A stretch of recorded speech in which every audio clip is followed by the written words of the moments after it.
അല്ലാഹുവിന്റെ ഖദറിൽ വിശ്വസിക്കുന്ന ഉമ്മ, എന്തിനാണ് നിനക്കുണ്ടാകുന്ന പ്രതിസന്ധികളിൽ നീ ദുഃഖിക്കുന്നത്?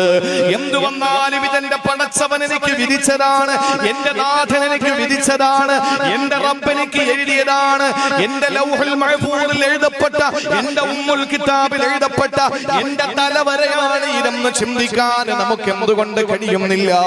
സാമ്പത്തികമായ വിഷമങ്ങൾ അനുഭവിക്കുമ്പോൾ ദുഃഖിക്കുന്ന പ്രിയപ്പെട്ടവരെ, ശാരീരികമായ വിഷമങ്ങൾ നേരിടുമ്പോൾ പ്രയാസപ്പെടുന്നവരെ, മാനസികമായ സംഘർഷങ്ങളുടെ ഉള്ളിൽ കിടന്ന് നട്ടം തിരിയുന്നവരെ, എന്തിനാ നമ്മൾ ദുഃഖിക്കുന്നത്? എന്തിനാ നമ്മൾ ഭയപ്പെടുന്നത്? ആകാശം ഇടിഞ്ഞു വീണാൽ, ഭൂമി പിളർന്നു പോയാൽ, സാഗരം കരയിലേക്ക് കയറി വന്നാൽ, മാമലകൾ മുഴുവനും ഉരുൾപൊട്ടി നമ്മുടെ നേരെ വന്നാൽ, ഇല്ല, എന്റെ റബ്ബ് വിധിച്ചതല്ലാതെ എനിക്കൊന്നും വരില്ല.